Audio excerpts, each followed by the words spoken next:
Okay, we got the word that we're going to go ahead and get started. We appreciate y'all coming here today and listen to us talk about honeybees, and because we really like honeybees. Most people say we're kind of ate up with honeybees. But we're from the Walker. My name's Mark Short, and this is Chris Yeager. We're the Bee Club members, and we do a lot of these talks, a lot of them at school. This is one of our few adult groups we get to talk to. So instead of talking, because sometimes if you're talking to school kids, you got to watch the questions they ask you, or you'll be talking about the birds and bees instead of just the bees. So you have to be, it's a little more, you have to watch what you're doing there. So it's nice to talk to adults. About our club's main purpose in not just Walker County, we go to Lovelady, out to what's out west, we're towards Livingston. We go all over the place trying to save bees. That's one thing we do is we don't charge anybody to come get bees out of a structure or catch a swarm or do anything like that. But there's some of them we can't get. You know, if it's 40 foot in the air, we don't have a lift truck or anything.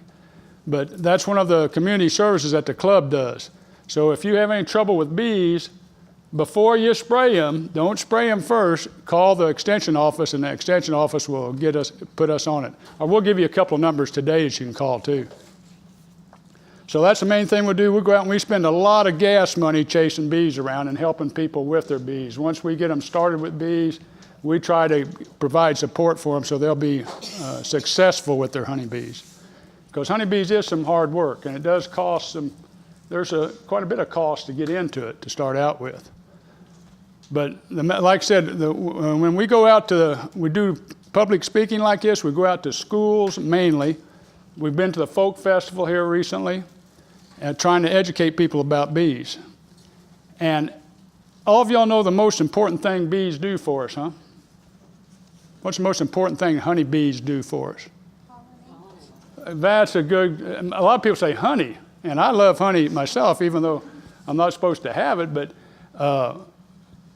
pollination is the most important thing. What, about a third of our what we eat is pollinated by, maybe not all honeybees, there's other pollinators around, but honeybees are done commercially, and there's lots of them, okay?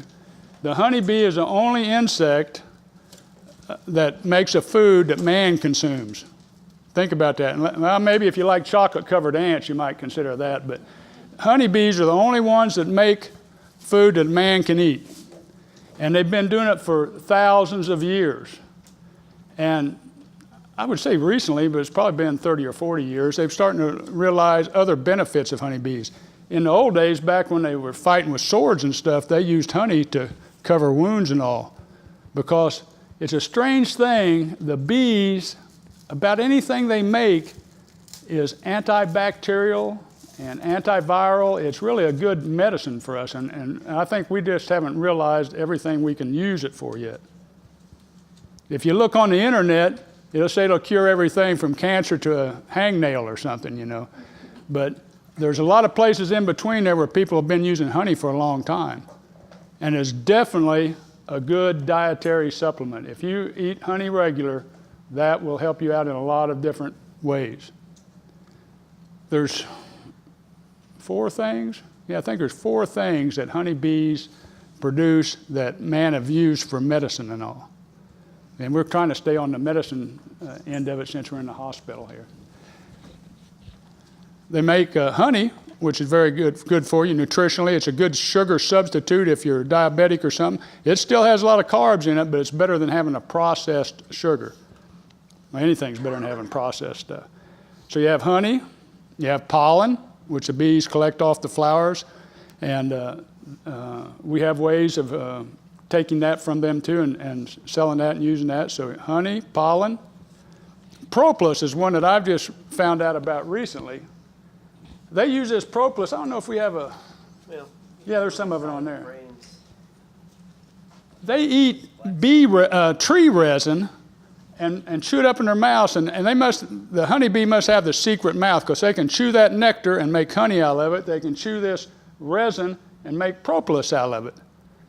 And they've taken this propolis and liquefied it where you can spray it in your mouth if you have a sore throat or something. My pharmacist was telling me about that. In fact, she buys honey from us. Once you start buying honey from us, you're hooked. We're like drug dealers, okay? Because, yes? That's resin from the tree that they... Yes, that they make the propolis out of. Okay. Now, of course, the honey is taken from nectar out of the flower, and the pollen is taken directly off the flower. See if we can find that big picture of the bee on the sunflower where she's all covered with pollen. Bees are one of the few social insects. I think a lot of the ants are, but honeybees are one of the few social insects where they all kind of act as a group. And a lot of people think the queen runs the place, but she does not. The workers collectively decide what they're going to do. And in fact, if the queen's not doing a good enough job, they'll get rid of her and make another one. They'll replace her. So the queen doesn't bark out orders around the hive. See this bee on this flower? And we know that's a female because only the females do the work. They are the only ones that leave the hive. They do all the work in the hive. The males, it ain't too much you can say for those guys. The queen makes some males in the springtime. They mate with queens. And then the rest of the time, they sit around the rest of the year until wintertime when the female workers kick them out because they don't want to share the food with them. Don't they fan the queen? The workers will. The workers will. They'll keep that. No, the drones, they're lazy. And about anything, that's most of the teachers agree with that very much. But that worker bee that you see there, if you kind of walk that around, Aubrey, and let them see that, there's pollen all over that bee. The bees are hairy. They're kind of like people, though. The older they get, the less hair they have on them. So if you tell, and usually these are older bees, but see the pollen stuck in the hair? Yeah, show them all. That is a pollen that goes from flower to flower. If you look on her leg, she has a sac that she puts it in, and she'll haul that back and give it to other bees, and they'll store that to make food out of. Okay? So the bee needs pollen, and the bee needs the nectar to make honey out of, and that's her two food sources. Honey's the carbohydrate, and pollen is the protein, just like us. That's what we need. Okay? So they're out there collecting that pollen, and if they want to make propolis, they'll be on a tree where the resin's coming out of the tree, and they'll pick that up in their mouths and take it back. But you can see why in a hive like this, there may be close to 100,000 bees. But you need a lot of bees because if you look, they have tiny little mouths. They can't haul too much at one time. Okay, so it takes them a lot, and that hive, just to feed the hive takes a lot. Plus they make, what do we get? 30 or 40 pounds a hive of honey off of them if things are good. It's kind of like farming. Some years are good, some years aren't too good. And where do they put that propolis once they make it? Does it go in the comb like the other? Show them in there. They'll glue all this stuff down. They'll glue these two boxes together. We have to have a pry bar to pry them apart. It'll be all that brown glue on the inside. They want to make it really airtight. Oh, so they're using it for something. Right, and there's studies that say, I can't prove all this, but that they spread that propolis around on the inside. See, that's stuck in there right now, see? Oh, okay, so it's... They glue that together so that thing won't fall apart in the wind or something. But they also says the propolis has antibacterial properties and protects the bees against diseases, because bees get diseases just like us, viral diseases, that's bad for them. Plus they have other bugs that hurt the bee also. In fact, our biggest enemy is a varroa mite. It's a little mite, and you can see it with the naked eye, or maybe Aubrey could see it with her naked eye. I couldn't see it with my naked eye, but they're very detrimental to the bees. And we talked about pollination being the most important thing. About a third of what we eat is pollinated by bees. The other important thing for around here, this area is a great area for wintering your bees if you're a commercial guy. And some of them commercial guys have 6, 7, I don't know how many thousands of hives. We know several of them that have 6,000 hives. So maybe your kids or grandkids or whoever are playing in the summertime out in these fields, and then coming along about October or November when it starts getting cold up north, all of a sudden there's a bunch of these white boxes out there. And the bee is pretty sociable, if they're in the garden or on that flower, you could walk around that flower and the bee's not going to bother you. But you come up to this box, their hive, and start poking around here at the entrance, or go and take this thing apart like we do. And that's why we wear protective suits, because they will protect their hive. They've got bees that's their job, is to guard the hive. And some of them are pretty good at it. So, we have the honey, the pollen, the propolis, and the last thing, if I remembered everything, is bee venom. Now, different people have said at different times they've give people bee stings to help their arthritis and inflammatory type diseases like that. And now my dad, he says, well, he's not been beekeeping for a while, because you can imagine I'm 60-something. He's a little old now, but when he was beekeeping, he said it helped his arthritis a lot when he gets stung, because he'd open up that hive, those bees start stinging him, and he'd start running and loosen up everything. So I don't know if it's scientifically proven or not, but they use bee venom for MS patients, I think too. So there's different ways. I got a sting on the ear one time, and my ear swelled up pretty big. And I told my wife, I said, I think I can hear better. I think I'll get the other one stung, see if I can.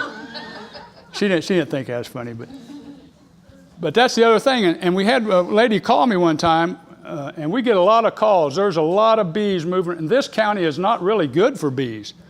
Farther south is a lot better for bees. More food up here, especially west, it starts getting a little drier. So this is not the biggest honey-making county or anything, but we get calls every day, 2 or 3 times.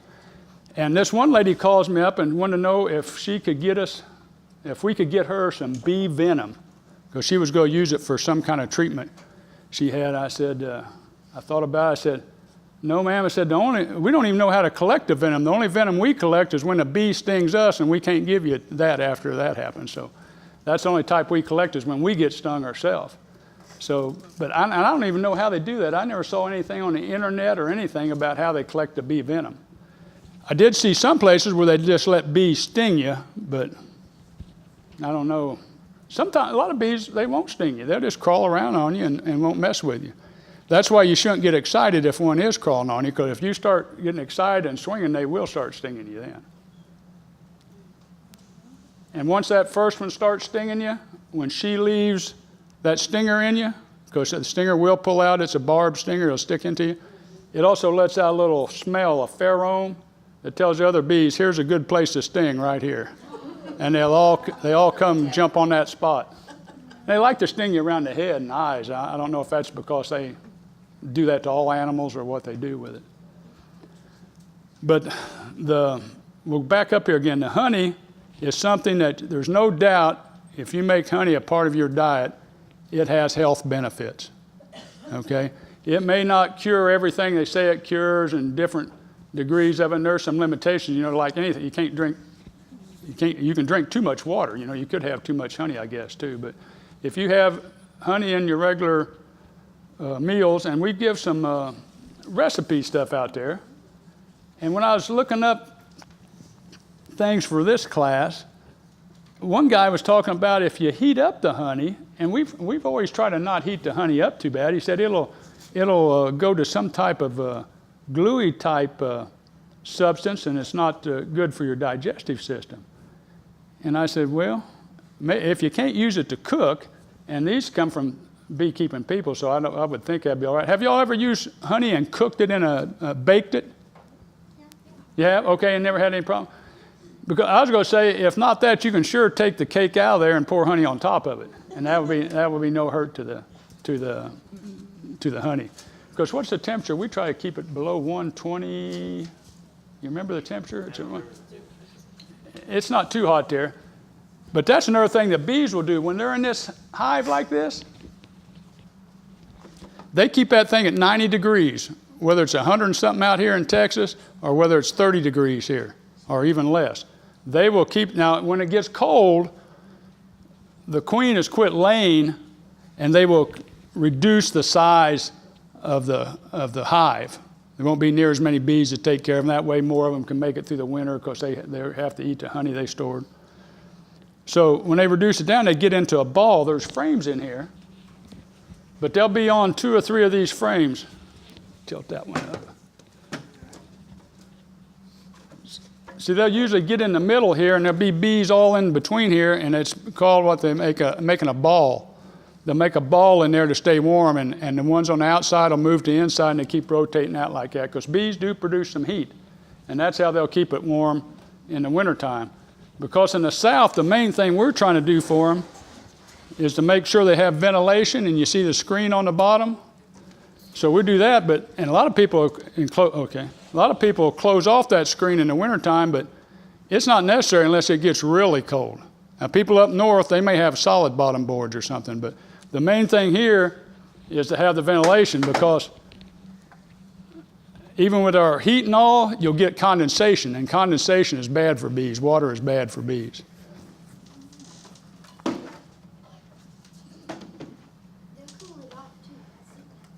Yes, they'll drink some water, come in there and drop some water down and fan it and be like a little air conditioner. Let's see. These pictures are actual pictures, and these are actual frames that honey beekeepers use. And this is now this part's a blowed up part, of course. These are blowed up to show things, but the rest of this is the actual size of the bee in the hive and what it actually looks like. When we pull out, this thing, of course, it'll be a honeycomb built out. Where's that honeycomb one? Oh, yeah. We've been trying to, this thing's been getting a lot of rough treatment. Why don't you take that around and show it to people there? Does it usually drip? If there's honey in it, but when it's, you know what that material is there that they make honeycomb out of? Yeah, it's beeswax. They eat honey, and they secrete wax out of their body, and then they'll take their legs and pull it off their body and roll it up and start making that. And it's amazing to us. This is all beat up real bad, but they make the prettiest uniform. All the cells are the same size, and they use the cells for many things. They'll put young in there. They'll put honey in there. They'll put pollen in there. If they're making a drone, the nasty old guys, if they're making drones, they'll make the cells slightly larger, because we can show you here in a minute. I'll show you right now. This is a comparative size. This is not the size of a real bee, okay? This is a queen bee, a worker bee, and then see the drone bee. The drone bee's pretty wide and stubby, so he takes a little bigger cell. So we can look in our hive and say, okay, we got the queen's laying some drone around here, because we can tell they're just slightly bigger. And sometimes they're puffed up a little more, because he's a pretty chubby fella. Okay?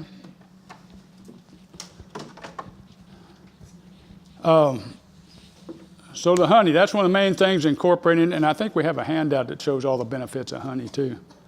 The pollen, you can buy it around all different places. I've tried that before, and I thought it's the nastiest tasting stuff. Now maybe they say you can soak it in water or wine or whatever you want to soak it in, and then you can drink that and you'll get the benefits of the pollen out of there.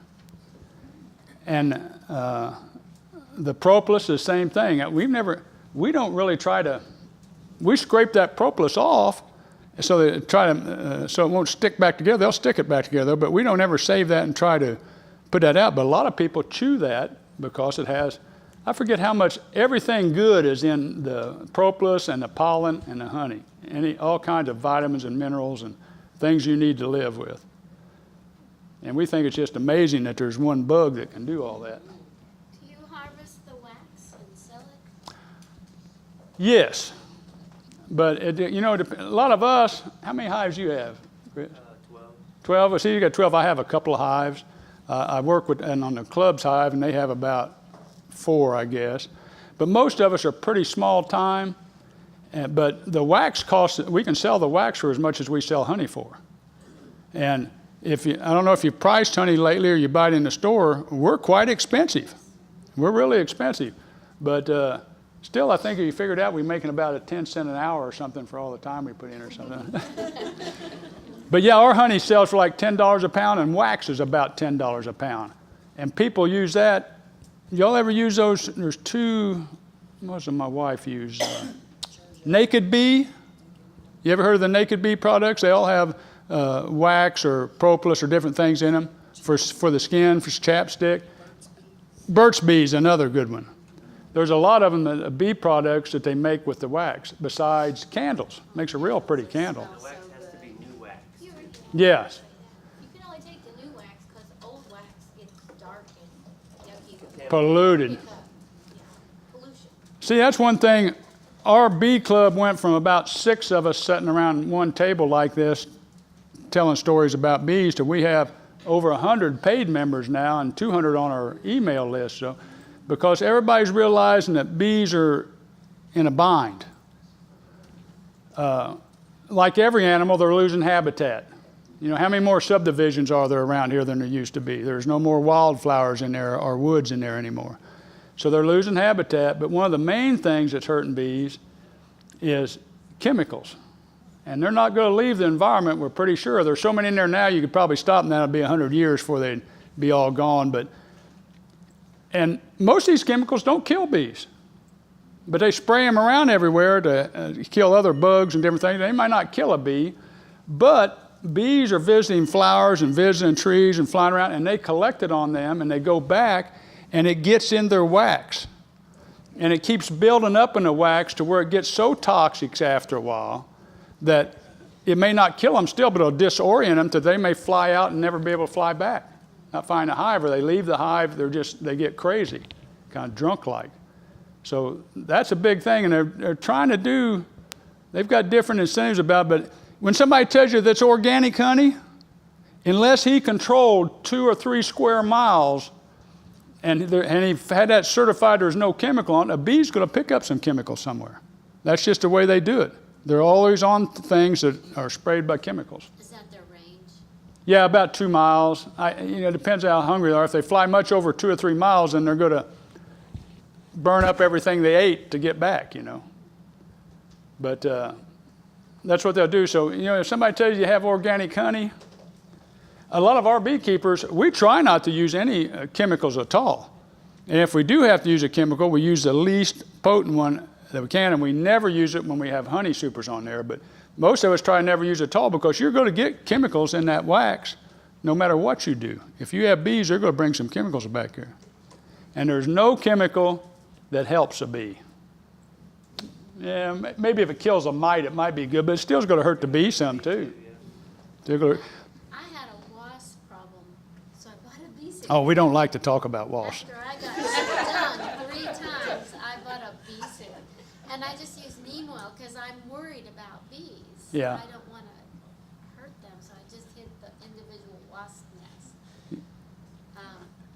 And that's fine too. And you can kill bees with soap and water Right. too. And I don't know, I guess you can kill a wasp like that too. Yes. I came home one day and my hummingbird feeders were covered. Guess what we feed our bees when they run out of honey? Sugar water. Yeah, they love it. And my hummingbirds were gone then.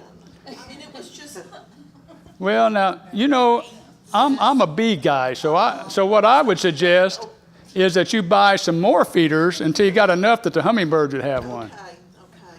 That's what we usually have 2 or 3 feeders, because the bees will get on one. They like that sugar water. What you can do is put more concentrated sugar water in one feeder, because the bees, when we feed bees, it's really more 1-to-1 sugar and water or 2-to-1 sugar and water. It's much more than the hummingbird food. So if you make one feeder with concentrated, the bees will go to that, and it'll leave your hummingbird feeder alone. Oh, the hummingbird feed is less concentration than a 1-to-1? It's 4 water to 1 sugar. Oh, okay. It's way less concentrated. I'll try that. Yes, ma'am. Besides bears and humans, do they have any natural insect enemies? Yes, the varroa mite, which is it's an insect, isn't it? Yeah, I think it's 6-legged. 6 legs, I would think. Yeah, it's the most destructive thing to a bee. And they have hive beetles, little beetles that go in there and lay eggs in their honey and all.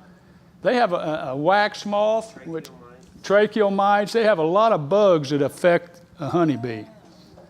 Now, most of the time, like nature takes care of itself, the bees will develop resistance to it. Just like if we spray those bugs, they'll develop a resistance to what we spray them with. What you sprayed a varroa mite with 10 years ago won't kill him nowadays. But beekeepers know different ways to look out for that, and we try to keep that from happening. That's one of the few times we'll ever use any any type of chemical, and you can even get rid of varroa mites fairly good with even powdered sugar. But because they stay on the bee and they'll groom themselves and knock them off. And we use those screen bottom boards, so if they knock any mites off the bee, they will fall through and go to the ground and die instead of be able to come back up in the hive. Uh-oh. The honey you've got here, is it true that the darker is the better?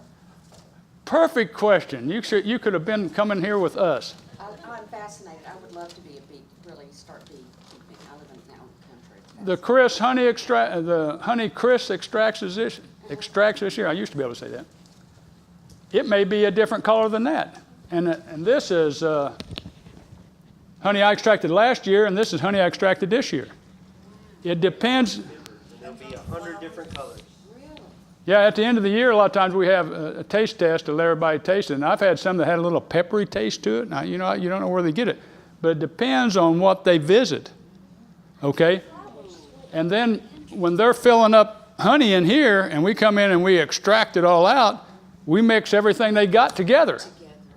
So buckwheat is one of the darkest, and it's supposed to be a real good on the health benefits too, north of here, but it's kind of dry too, so it's hard to make that something.